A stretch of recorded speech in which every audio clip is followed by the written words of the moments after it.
Continuando con los síntomas que aquejan más a este grupo de pacientes, entonces tenemos de gran importancia los síntomas vasomotores y es por lo que comúnmente van a consultar estas pacientes. Ya habíamos dicho que hasta el 80% de las mujeres lo podrían experimentar, lo más importante es que lo experimentan más de un año. La frecuencia y gravedad es mayor en la perimenopausia que en la posmenopausia. Vemos como a medida pasan los años, los síntomas van disminuyendo. Vemos como los síntomas sin tratamiento pueden persistir hasta 4 o 5 años. No se imaginan el impacto que tiene esto para las mujeres en su calidad de vida. Y el 9% de las mujeres continúan con síntomas por más años. O sea, no es un porcentaje despreciable y que siempre tenemos que tener en cuenta.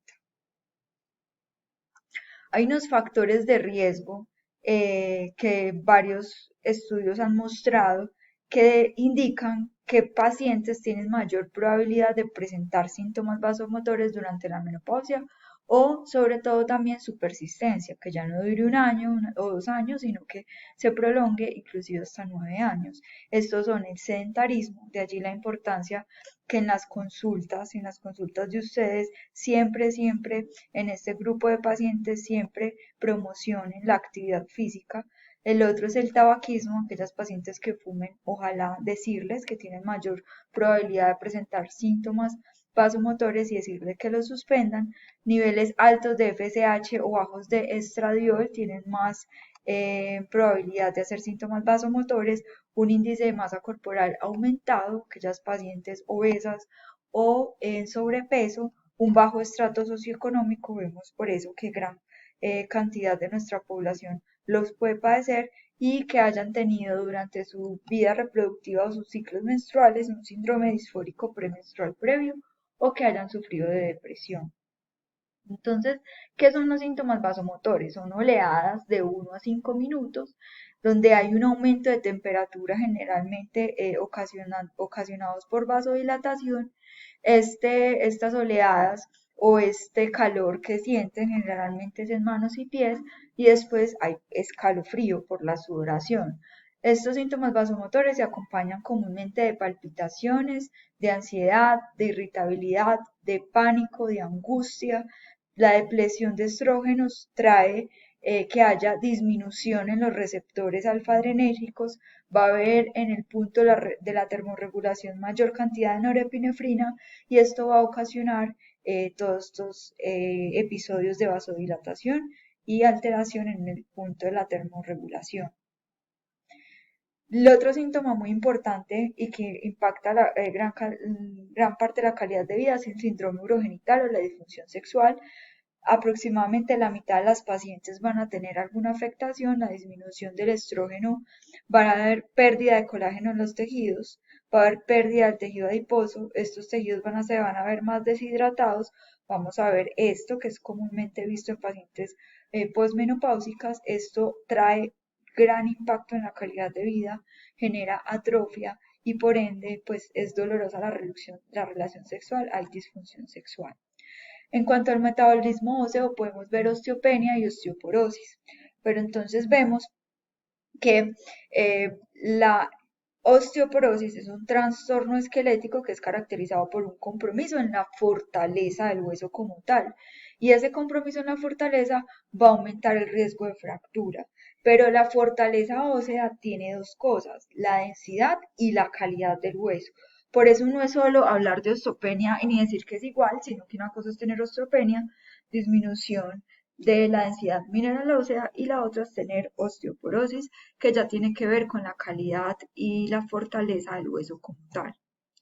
En Latinoamérica tenemos una gran incidencia de fractura de cadera, vemos como 40 a 362 por cada 100.000 habitantes mayores de 50 años tienen fractura de cadera, pero también la mortalidad por fractura de cadera varía, pero puede llegar a ser inclusive al 23 al 30% al año siguiente de la fractura.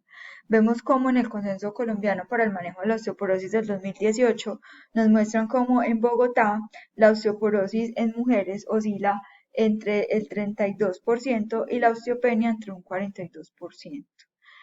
siempre tener en cuenta que el riesgo de fractura es mayor 3 veces en mujeres que en hombres.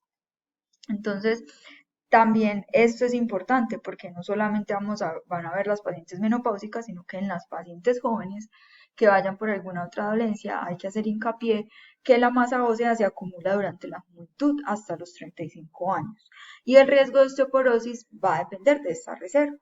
Ya cuando hay depresión del estrógeno, hay un aumento en la porosidad cortical, disminuye la masa ósea, la arquitectura cortical está alterada, hay disminución del grosor cortical y disminución del contenido mineral óseo.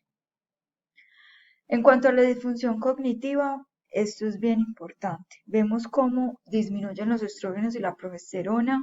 Tenemos receptores de estrógenos no solo en los ovarios, no solo se producen estrógenos en los ovarios como tal, sino que estos receptores de estrógenos van a debilitar varias cosas y va a afectar la calidad del sueño, va a haber más fatiga, irritabilidad, síntomas depresivos, disfunción cognitiva y alteraciones de las funciones de la vida diaria.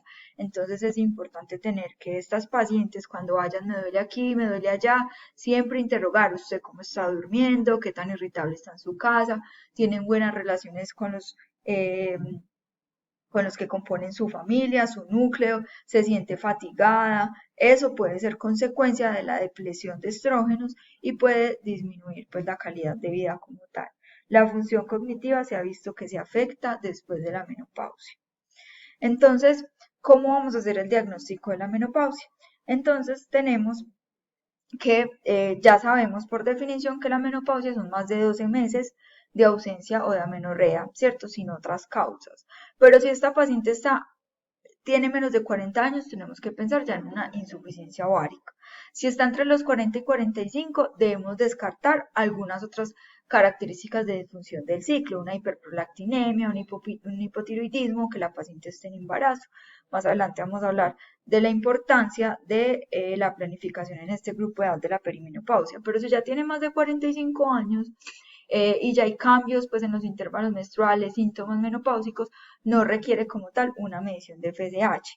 Pero si la llegara a requerir, entonces sería una FSH en 2 tomas entre 15 y 25 y un estradiol disminuido menor a 20 picogramos por mililitro. Entonces, ¿cómo vamos a enfocar el tratamiento de estas pacientes?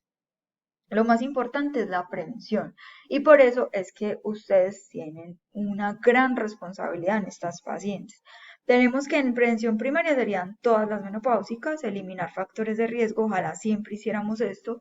Prevención secundaria, entonces es aquella enfermedad asintomática, menopausias con enfermedades, ¿cierto? Que tengan comorbilidades pero que en el momento estén asintomáticas o ya cuando tengan alguna patología como tal. Entonces, aquí cobra gran importancia la historia clínica. Siempre preguntar bien antecedentes, no solamente preguntar por las dolencias, sino por la calidad de vida. Sabemos que el tiempo en consulta es poco, pero esto y que ustedes puedan impactar en la calidad de vida de este grupo etario es súper importante.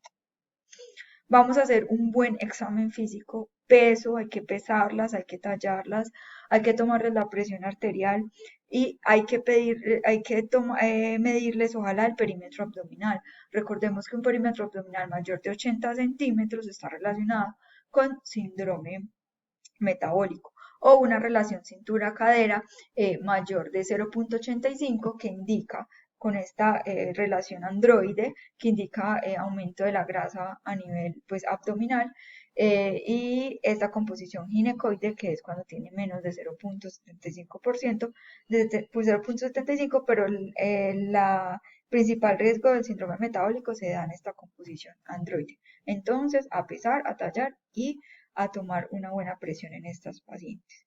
Siempre en el examen físico, no olvidarnos de un buen examen de mama, sobre todo las pacientes que están tomando terapia de reemplazo hormonal, siempre preguntarles, siempre el screening y lo que ya vamos a ver en algunas otras charlas de mis compañeros de el CA de mama en este paciente es muy importante, siempre mirar en el examen físico síntomas de atrofia genital, como ya se los mencionaba, es muy importante mirar y en eso ustedes pueden impactar en calidad de vida. Esta herramienta es muy importante y es la calculadora de la AJA. Esta calculadora pues me calcula el riesgo cardiovascular o el riesgo que tiene la paciente a 10 años de sufrir una enfermedad coronaria o un stroke. Esto es bien importante porque con esta medición del riesgo cardiovascular vamos a formular nuestras pacientes o vamos a decir si son candidatas a terapia de reemplazo hormonal. Es muy fácil: edad, el género, la raza, todo el perfil lipídico, la medición de la presión, mirar si está tratada, si tiene diabetes o no, y eso nos da un riesgo. Menos del 5% es bajo riesgo cardiovascular. En cuanto a prevención de salud ósea, entonces tenemos que siempre mirar factores de riesgo. Entonces, la Fundación Nacional de Osteoporosis de Estados Unidos, ¿cierto? Y el consenso colombiano nos pone que una baja densidad mineral ósea, una historia previa de fracturas después de los 40 años, una historia familiar de fracturas, la extrema delgadez, un índice de masa corporal menor a 20, el tabaquismo activo son factores de riesgo para presentar una osteoporosis. En el consenso colombiano nos muestran este tipo de factores de riesgo para osteoporosis: genéticos, historia reproductiva, historia nutricional, estilos de vida, uso de medicamentos, por ejemplo, aquellos pacientes que tengan uso de corticoides a largo plazo, un índice de masa corporal bajo que ya se los decía.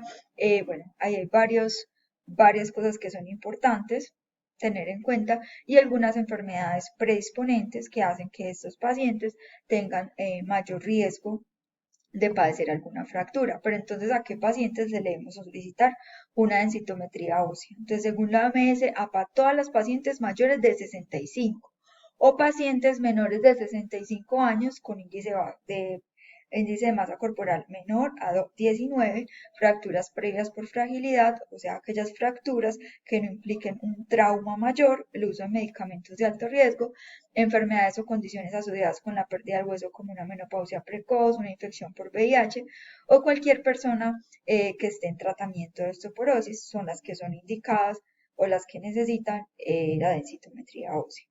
Dentro de la interpretación de la densitometría ósea se tienen que aprender estos dos valores entre -1 y -2. En el test core hablamos de osteopenia, menor de 2.5 desviaciones estándar, hablamos de osteoporosis.